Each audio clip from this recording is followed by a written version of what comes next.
봉독입니다. 회보 뒷면을 보시면 맨 위에 있습니다.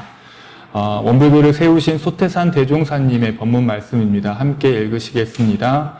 대종사 말씀하시기를 낮은 인연일수록 가까운 데서 생겨나나니 가령 부자 형제 사이나 부부 사이나 친구 사이 같은 가까운 사이에는 그 가깝다는 이유로 혹 예를 차리지 아니하여 조심하는 생각을 두지 아니하여 서로 생각해 준다는 것이 서로 원망을 주게 되고 서로 가르쳐 준다는 것이 도리어 오해를 가지게 되어 결국에는 아무 관계없는 외부 사람만도 못하게 되는 수가 허다하나니라. 한 제자 여쭙기를 그러하오면 어떻게 하여야 가까운 사이에 낮은 일이 생기지 아니하고 영원히 좋은 인연으로 지내겠나이까. 대종사 말씀하시기를 남의 원 없는 일을 과도히 권하지 말며 내가 스스로 높은 채 하여 남을 이기려고만 하지 말며 남의 시비를 알아서 나의 시비는 깨칠지언정 그 허물을 말하지 말며 친해질수록 더욱 공경하여 모든 일에 예를 잃지 아니하면 낮은 인연이 생기지 아니하고 길이 이 즐거움이 변하지 아니하리라. 네, 다음은 설교 시간입니다. 여러분 반갑습니다. 네, 대학교당 소대용 교무라고 합니다. 오늘 이제 수업 과제로도 오신 분들이 많은데 제가 지금까지 법회 본 중에 이론상 소음과 심고가를 제일 크게 불렀던 지금 시간이에요. 감사드리고요. 여러분들이 아주 열린 마음으로 이 자리에 함께 하고 계셔서 저도 정말 마음이 기쁩니다. 오늘 하여튼 설교를 잘 들으시고 우리가 갈수록 이제 4주차 지나가면서 바빠지는데요. 그 가운데서도 여러분들이 잊지 말아야 할 소중한 삶의 지혜를 얻어가지고 각자의 삶 속에서 여러분들이 생활의 달인들이 되셨으면 하는 바람입니다. 우리들은 항상 자유로운 삶을 꿈꿉니다. 자기만의 시간을 필요로 하죠. 그와 동시에 다른 사람들과도 더불어 살고 싶어 합니다. 나라는 이 존재는 그 자체로 온전하고 완전하다고 하지만은 타인과 함께함으로써 나라는 존재를 끊임없이 확인하고 또 확인받고 싶어 합니다. 타인으로부터 칭찬과 인정을 받고 싶고 내가 가진 생각과 느낌을 함께 나누고 소통하고 싶습니다. 친구들과 수다를 떨 때면 참 별것도 아닌 일 가지고 우리가 히히덕거리잖아요. 그런데도 그것만으로도 힐링이 되고 행복감을 느낄 때가 있죠. 이처럼 우리 인간이라는 것, 사람이라는 것은 자유를 원하지만 또 타인과 서로 연결되고 싶고 소통, 공감하고 싶고 또 늘 사랑을 갈구하는 그런 존재인 것 같습니다. 하여튼 우리는 좋으나 싫으나 다른 사람과 함께 같이 살아야 합니다.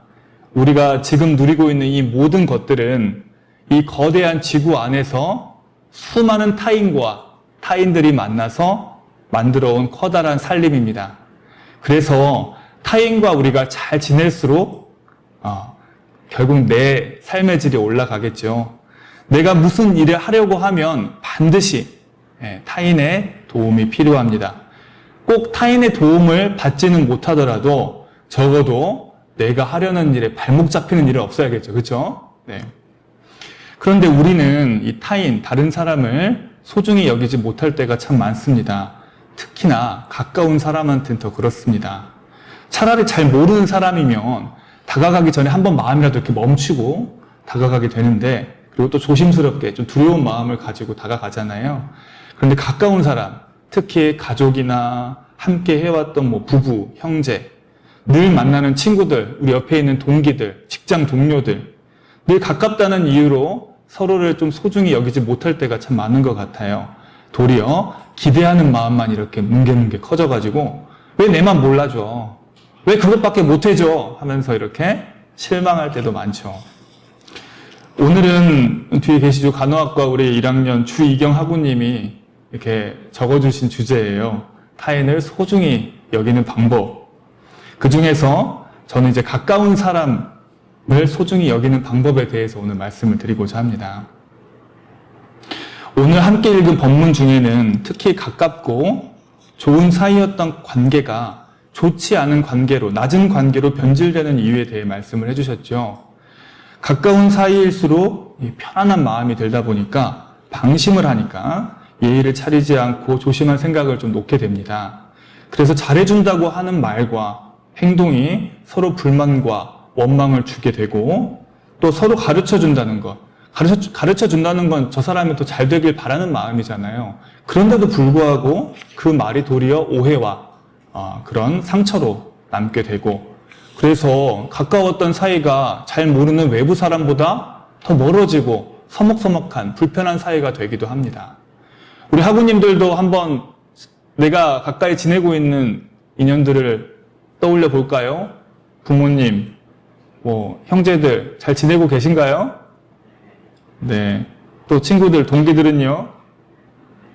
네, 잘 지내고 계시죠? 우리 영화 보면은 타인은 지옥이다라는 제목도 있잖아요. 혹시 불편하신 분도 있나요? 네. 잘 지내고 있다면 다행이지만 우리는 이 가까운 사람들과 사소한 오해 때문에, 조그마한 잔소리 때문에, 또 은근한 그 자존심 때문에 괴로워할 때가 참 많은 것 같습니다.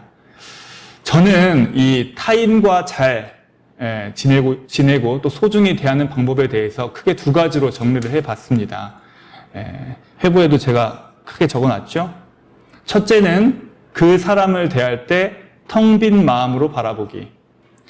가까운 사람일수록 그 사람을 있는 그대로 바라보기가 참 힘든 것 같습니다.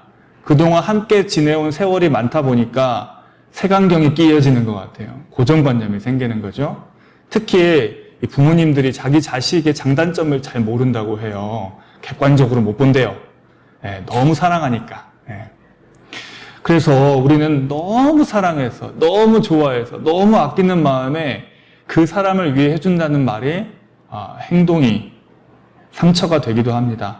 가까운 사람일수록 그 사람을 그대로 보기보다는 그 사람이 내가 바라는 모습들을 변해줬으면, 내가 원하는 대로 따라줬으면 하는 욕심과 기대가 발동을 하게 됩니다. 그래서 그 사람이 원치 않은 일을 자꾸 강요하게 되는 거죠. 여러분들, 우리 학우님들도 부모님들이 그러신 적 많지 않으세요? 그래서 우리는 가까운 사이일수록 내 마음을 비우고 이 마음을 멈추고 그대로 그 사람을 바라볼 수 있는 여유가 있어야겠습니다. 있는 그대로 존중해주고, 아직 때가 아니면 좀 기다려주고, 하고 싶은 말도 좀 참아보고, 잘 되었으면 하는 그 마음도 좀 내려놓고 속으로 기도만 했으면 좋겠어요. 제 바람입니다. 어쨌든 타인에게 이래라 저래라 하는 것은 내 욕심이다. 그리고 타인을 소중히 대하는 방법 두 번째는 그 사람을 대할 때 공경하는 마음으로 바라보는 것이다. 공경하는 마음이란 조심하고 두려워하는 마음을 말합니다. 저 사람이 내 행복을, 내 삶의 질을 좌우하는 무서운 존재다라고 두려워하고 하는 것이죠. 사실 나랑 조금 먼 타인들은 내 삶에 별로 그렇게 영향을 미치지 않아요. 안 보면 그만이잖아요. 집에 가면 그만이고. 그러나 가까운 타인들은 나에게 참 많은 영향을 미치는 것 같습니다. 오늘 하루 나의 감정과 기분을 결정하는 게 가까운 사람입니다. 우리는 착한 일을 하거나 나쁜 일을 하면 저기 있는 하느님이나 부처님이나 또 알 수 없는 우주의 힘이 나에게 복을 내려주거나 죄벌을 내린다고 생각을 할 수 있는데요. 잘 보면요, 내 가장 가까운 인연이 나에게 복도 주고 죄도 주는 것 같습니다. 저도 이제 와이프랑 조금 다툰다거나 혹은 가족들 간에 의견 충돌이 있으면 그날은 정말 마음이 답답하고 괴로운 것 같아요. 더 서운하고 막 속상하죠. 다른 일이 손에도 다 안 잡혀요. 반대로 가족에게 좋은 일이 있고 참 그날 명랑하고 사이가 좋으면은 참 행복감이 올라가고 제 삶의 질이 올라간다는 그런 생각이 드는데요. 이처럼 타인을 소중히 여기는 방법은 먼저 텅 빈 마음으로 사람을 바라보고 조심하고 두려워하는 마음으로 타인을 바라보는 것이 참 중요하다고 생각합니다. 누군가와 사이가 좋지 않다면, 뭔가 불만스럽고 원망스러운 마음이 있으시다면 그 원인을 그 사람에게서 찾지 말고 내 마음에서 먼저 찾았으면 좋겠습니다. 그 사람을 있는 그대로 바라보지 못하는 내 마음, 조심하고 두려워하지 못했던 내 마음을 먼저 반성해서 타인과 정말 잘 지내는 사이좋은 인간관계의 달인들이 되셨으면 하는 바람입니다. 우리 학우님들 오늘도 힘내시고 이상으로 설교 말씀 마치겠습니다. 감사합니다. 네, 공지 말씀 드리겠습니다. 회보 뒷면에 있죠? 네, 우리 교당에 오고 가시면은 출첵 쿠폰이 있는데요. 오늘 법회 처음 오신 분들도 앞으로도 관심이 있으시면 쿠폰에 도장을 찍으시면 종강법회 때 아주 푸짐한 시상이 있습니다. 네, 많은 관심 부탁드리고요. 법회 후기 이벤트, 오늘 받으신 분도 있고 안 받으신 분도 있을 거예요. 법회 후기를 잘 쓰시면은 로비에 게시되어 있죠. 매달 5명, 한 8명까지 뽑는데요. 뽑아서 선물을 드리니까요. 이 법회를 듣고 잘 쓰시면 되겠습니다. 대학교당 공부 모임 계속 진행 중입니다. 참가하실 분은 교무님들께 연락 주시면 되고요. 원불교에 입교하여 법명을 받고 정식 교도가 되고 싶은 분들은 교당에서 신청하시면 되겠습니다. 여전히 날씨가 덥습니다. 여러분들 일교차가 이제 커지기 시작하니까요.